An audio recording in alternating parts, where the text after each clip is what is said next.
and let us all do we can to build a better future.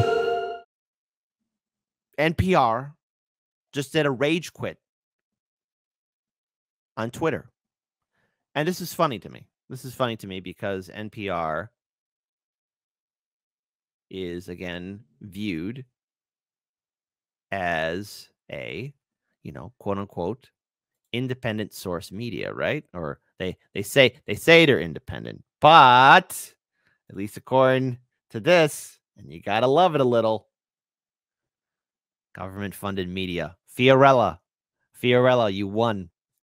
Shout out to Fiorella Isabella of the Convo Couch. You won. NPR produces consequential independent journalism every day in service to the public. Here's where you could find and read our work. There it is. Okay. NPR quit. Why? NPR stepping away from Twitter. This includes NPR Politics. Please read the thread to find other ways to find our work, including NPR Politics on Instagram, NPR Politics newsletter. So Elon Musk decided to respond to this. Twitter owner Elon Musk has called for eliminating all government funding from National Public Radio after the broadcast announced it would stop tweeting in protest at being labeled as government funded. Defund NPR, Musk tweeted under a screenshot of an email in which an NPR reporter asked for his reaction to the outlet's move and suggested it might cause a chain reaction among other outlets. NPR literally said federal funding is essential to public radio on their own website. Now taken down. What hypocrites? Musk added in another tweet. Guess they won't mind losing federal funding in that case. The drama began last week when Twitter, and we talked about this, designated NPR as state-affiliated outlet using the label the previous management invented to tag foreign broadcasters Washington disapproved of. Twitter had specifically had such labels won't apply to independent Western broadcasters such as NPR or Voice of America or the BBC. They'll all have government ties. And as we all know, yes, it's from RT. And the old Twitter management labeled RT as state-affiliated media. When NPR protested, Twitter changed the designation to government-funded, but the outlet insisted this too created a hurtful impression about them. Well, gee, what about what the previous management of Twitter did? And yes, look, folks, before we continue on, I'm very well aware of Elon Musk's own hypocrisy on Substack. We talked about this on Indie Left's show. Him and Reef Breland, we did discuss the fact that Substack, Substack and Twitter seem to have a little bit of a falling out, which isn't cash money. We're not putting our journalism on platforms that have demonstrated an interest in undermining our credibility and the public understanding of our editorial independence. Bullshit. NPR said it in a statement on Wednesday announcing the decision to stop posting on Twitter and use Instagram and TikTok instead. TikTok? NPR, you can't use TikTok. That's an outlet associated with China. You can't do that, TikTok. What's wrong with you? And again, NPR was set up in 1970 by the Corporation for Public Broadcasting, a nonprofit established by the United States Congress. So in other words, it's state-affiliated, government-funded. It receives nearly 10% of its revenue from federal, state, and local governments, according to the U.S. watchdog group Influence Watch, much of it indirectly through licensing fees. There you go. But something else interesting happened in regards towards all these new things that are happening with Twitter. A conversation between Elon Musk and the BBC reporter James Clayton, in regards towards what's happening on Twitter, misinformation, and hate speech. Now, look, all social media is afflicted with jagoffs, scumbags, and really awful, horrible people. I get it. We all know it, right? But the thing is, I think it's ignorant of all the establishment media to start saying that things have gotten progressively worse. No, what social media has done, it has ripped off the mask of politeness. I mean, you could be as edgy as you want on social media, and you could be completely anonymous if you choose to be. But in regards to this, there's also the statement of misinformation. Because, again, the BBC reporter here, James Clayton, is talking to Elon Musk about what we all had to go through during the pandemic. And as more and more information is coming out in regards to the lockdown, in regards to the vaccination and all the policies of COVID, it's quite clear that our whole system, our institutions failed us, lied to us, and purposely made our lives a living hell during that year and going on and so forth. And just to be clear here, YouTube, federal government just said that the crisis of COVID is over. So it's not me that's saying it. It's the authoritative source saying it. But here, let's pull up this video. It's interesting. It's about 4 minutes long. But if you ever want to see someone of the establishment media squirm, and yes, this is Elon Musk confronting this reporter, it's worthwhile. So grab yourself some popcorn or put some whiskey in your coffee because you're going to love this. And I like it. I mean, I would only just add that, you know, we have spoken to people who have been sacked that used to be in content moderation, and we've spoken to people very recently who were involved in moderation, and they just say there's not enough people to police this stuff, particularly around hate speech in the company. Is that what hate speech speech are you talking about? I mean, you use Twitter, right? Do you see a rise in hate speech? I mean, but just a personal anecdote, like what do you? I don't. Personally, my for you, I would see I get more of that kind of content. Yeah, personally. Okay. Okay. So here's the thing: as a reporter or as a commentator, and if you're going to make a statement like that, you have to bring information and facts. When I interview, let's say, any guest on my show, I at least want to get a background of who I'm talking to, speaking to them. If it's their first time on the show, usually it's an introduction kind of interview. But if I, have guests continue coming on and they're talking about certain subject matters that it could be anything, be it to activism, politics, current events, you got to bring up a lot of information and other things too, especially if there's going to be maybe a back and forth, right? And clearly, what James Clayton here is doing, he's just making a wide statement saying, "Oh, there's been an increase. There's been an increase in hate speech." Okay. Well, here's the thing. My counter to that is I think there was a massive increase of anger and resentment, especially as the previous Twitter management before Elon Musk, and hell, even on all social media platforms, of people who have been silenced, displaced, and censored. Look what happened to Trump. What happened to AJ? First name Alex, last name Jay, good friend of Joe Rogan. Come on. You know who I'm talking about. But then also activists, community organizers, libertarians, progressives, and other social groups were silenced and censored, putting everyone into different camps, putting them in their own little safe spaces. Again, when you make a statement about an increase, you have to give an example. Give an example. That's your job as a reporter. The fact that I have to say this, or hell, any of you watching right now, you're hearing him make the statement, give us some examples. Now, yes, we have seen scumbags on social media, but is there an uptick? Truly? But I'm not going to talk to the rest of for the rest of Twitter. You see more hate speech personally? I would say I would see more hateful content in that. Content you don't like or hateful? What do you mean to describe a hateful thing? Yeah, I mean, just content that will solicit a reaction, something that may include something that is slightly racist or slightly sexist, those kinds of things. So you think if something is slightly sexist, it should be banned? No, is that what you're saying? I'm not saying anything. I'm saying. Well, I'm just curious. I'm trying to understand what you mean by hateful content, and I'm asking for specific examples. And you just said that if something is slightly sexist, that's hateful content. Again, see, the thing is, the previous Twitter management, would always bend and bow down to, let's say, establishment media or the social justice warrior industrial complex, where if they see somebody they didn't like, they got canceled, censored, silenced, suppressed.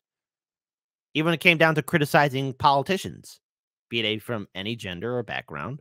Oh, that's you're spewing out hate.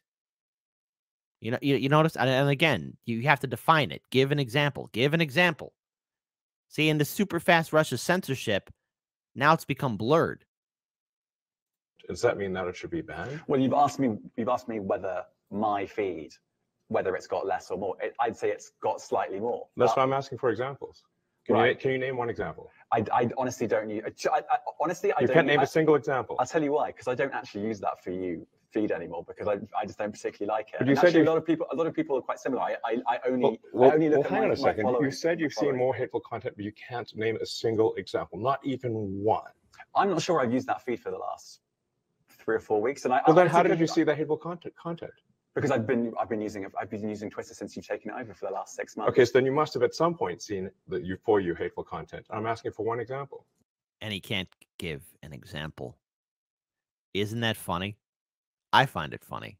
I think we all should find it funny. Right. You can't give a single one. And I'm saying I say, sir, that you don't know what you're talking about. Really? Yes, because you can't give a single example of hateful content. Not even. Hold on. We're rewinding that. I love that. I say, sir, then you don't know what you're talking about, which is great. It's great. I love it. Start your morning off right and righteously angry. I mean, think about it. As you're heading into work right now, think about it. At least you're not good old Jamie boy right here. You, sir, don't know what you're talking about. In fact, I encourage you to use that. If someone's confronting you and they're giving you a whole bunch of BS, just wait for the right moment and say, just calmly and politely, you, sir or madam, don't know what you're talking about. Can't name a single example, not even one. I'm not sure I've used that feed for the last 3 or 4 weeks. And then how did you see that hateful content?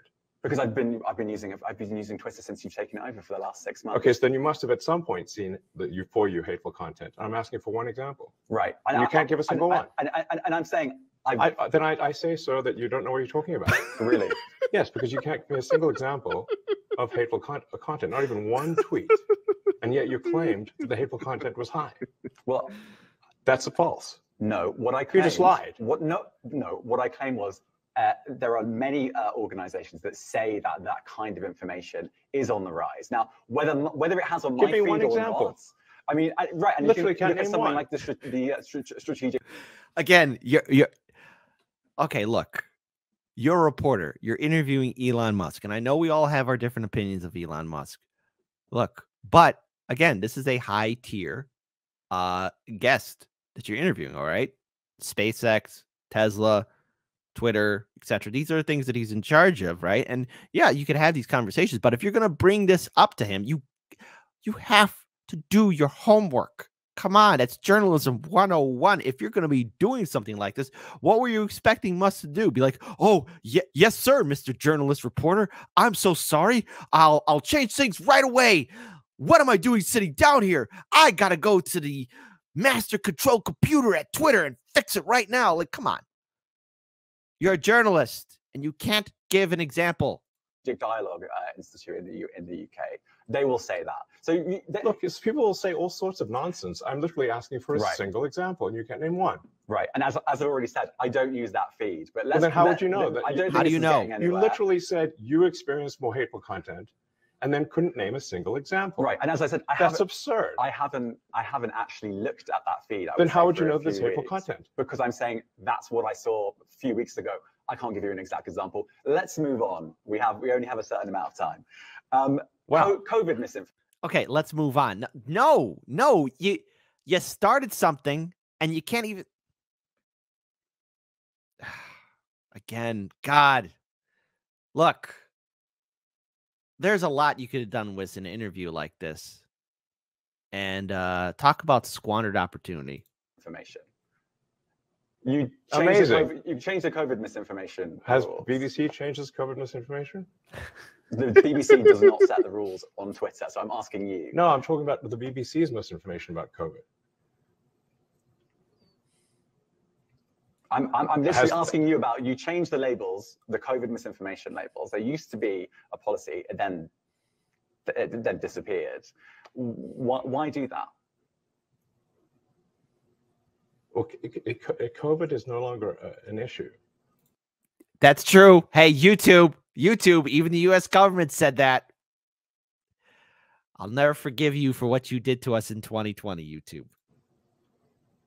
Does the BBC hold itself at all responsible for misinformation regarding masking and side effects of vaccinations, and not reporting on that at all? And what about the fact that the BBC was put under pressure by the British government to change its editorial policy? Are you aware of that? This is not an interview about the BBC. Oh, you thought it wasn't?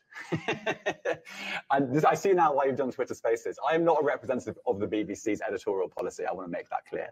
Let's talk about something else. If you want to talk about the BBC, you too. All right, let's talk about something else. You weren't expecting that. Let's talk about something else. You, sir, don't know what you're talking about. Now, obviously, this video has gone viral. And it's just interesting to see outlets like the NPR and the BBC get labeled as state-affiliated or government-funded media on Twitter.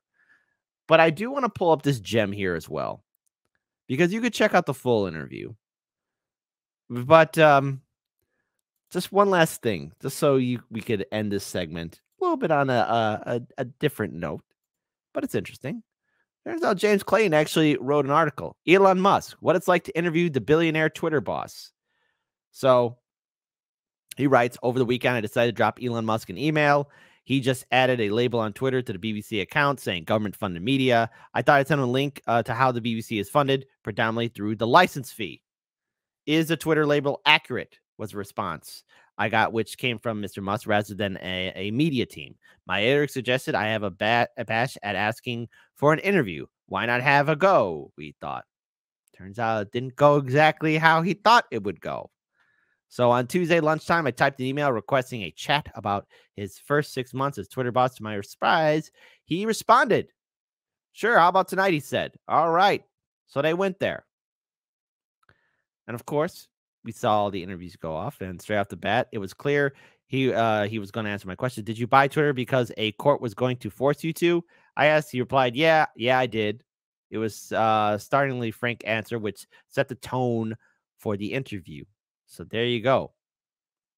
He talks about it, all the switches that made, all the changes that happened.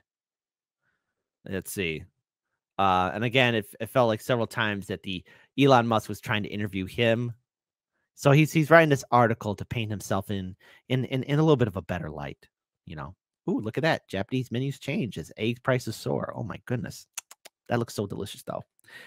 So again, yeah, he goes on to pointing out about misinformation and all this other stuff, which Elon Musk tears him apart. And so I find this interesting. Good old Jamie boy decides to write, while he wiggled out of some questions, there were many questions he took the time to consider. Talking about all of this. The interview, initially slated for 30 minutes, ended up for about 90 minutes, which should have been golden for you, but you, sir, did not know what you were talking about. At the end of the day, he said goodbyes and went to his office to work. I usually go to work between 3 a.m. and 6 a.m., he said.